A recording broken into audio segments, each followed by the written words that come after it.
Things have changed. You've been promoted or you joined a new company. Now everything is different. Nothing is familiar or comfortable, and so much more is expected of you.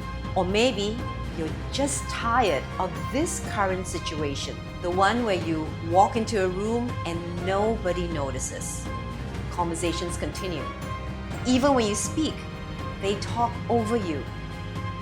You've become background noise. Sometimes you mention an idea or a solution you've been working on. You're greeted with silence or it's brushed aside. Then minutes later, someone else suggests something very similar and everyone's nodding and praising it. This is the brutal reality of lacking executive presence. It doesn't matter how talented or hardworking you are.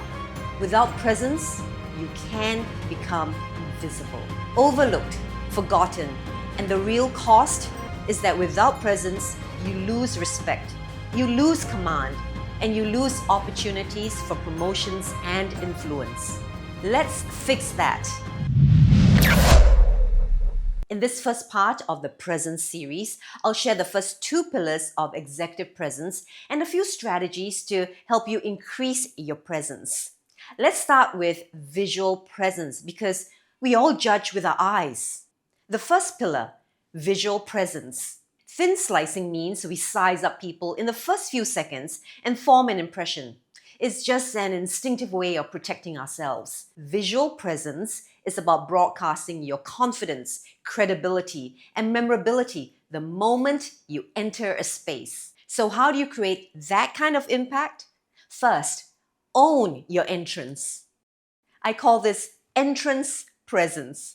How do you walk into the room? Don't just walk or shuffle into a room. Arrive. Walk in with intention and purpose.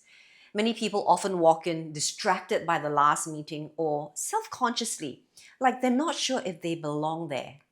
So, before you walk in, be present and be intentional. Own your space and your arrival. Number 2, be still. Pacing nervously or fidgeting is a dead giveaway for lack of confidence and certainty. Try deliberate stillness. Barack Obama was a master of this.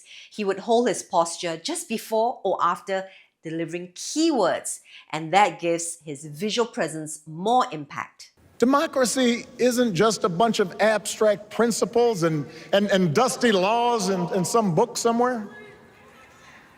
It's the values we live by.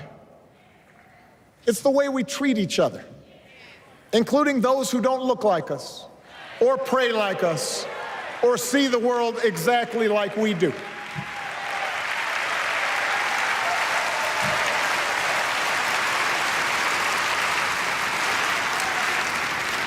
It's stillness, not stiffness. That ability to be still creates gravitas. Number 3, micro adjustments. Be aware of your facial expression and the micro expressions of fear, disdain, or insincerity. It's in your eyes, the way you smile or smirk, or the tightness of your jaw. Visual presence is about being intentional. Every move, every gesture either builds or erodes your authority. Here's a bonus. Create your signature look.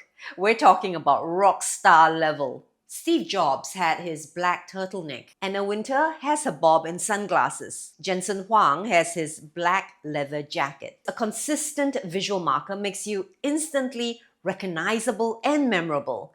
It's not a costume, it's an element that becomes your anchor. And it must be something you feel good and comfortable wearing. Now, let's move on to vocal presence. Because your voice is influence. A strong voice makes people stop scrolling, stop talking amongst themselves, and pay attention to you. Here are 3 simple strategies to develop your vocal presence. Number 1, strategic silence. Most people are afraid of silence, but leaders use it. Pause before your strongest point. That moment of stillness builds anticipation and focus so that your next words land with impact. Number 2, drop your ending.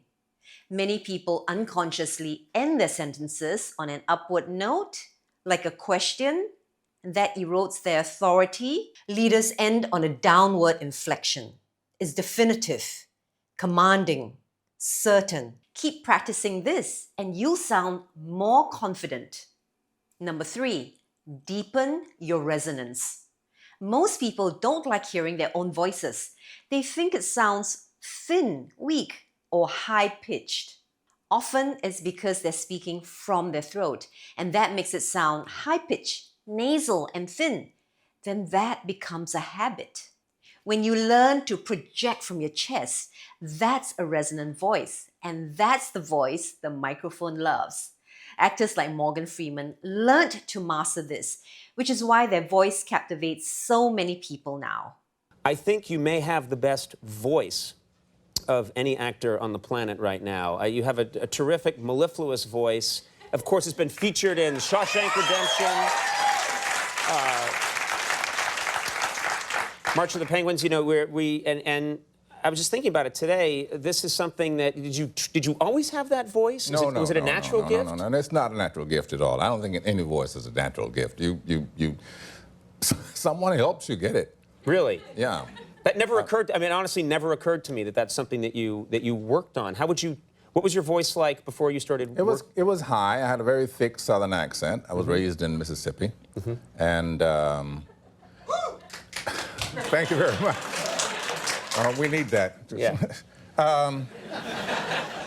No, when I studied acting 101 at LACC, Los Angeles City College, and I had it turned out that it was a very fine voice coach, voice instructor. He gave us voice and diction and voice development. And voice development is where he starts working you down in your register. He says most people talk a bit higher than their normal. It's not going to happen overnight. It took me months and months of daily practice to get there. I was determined because my career and reputation depended on having control of my vocal presence. So how important is it for you? Your visual presence affects your first impression on others. Your vocal presence makes sure you're remembered. These are part of the communication foundations of influence and leadership. If you ignore them, you risk staying invisible, even when you're the most capable person in the room. But if you master them, you unlock the opportunities and the impact you know that you can make. In part 2, I'll share the third pillar that very few talk about when it comes to executive and leadership presence. Subscribe for more strategies on public speaking, presence, and influence.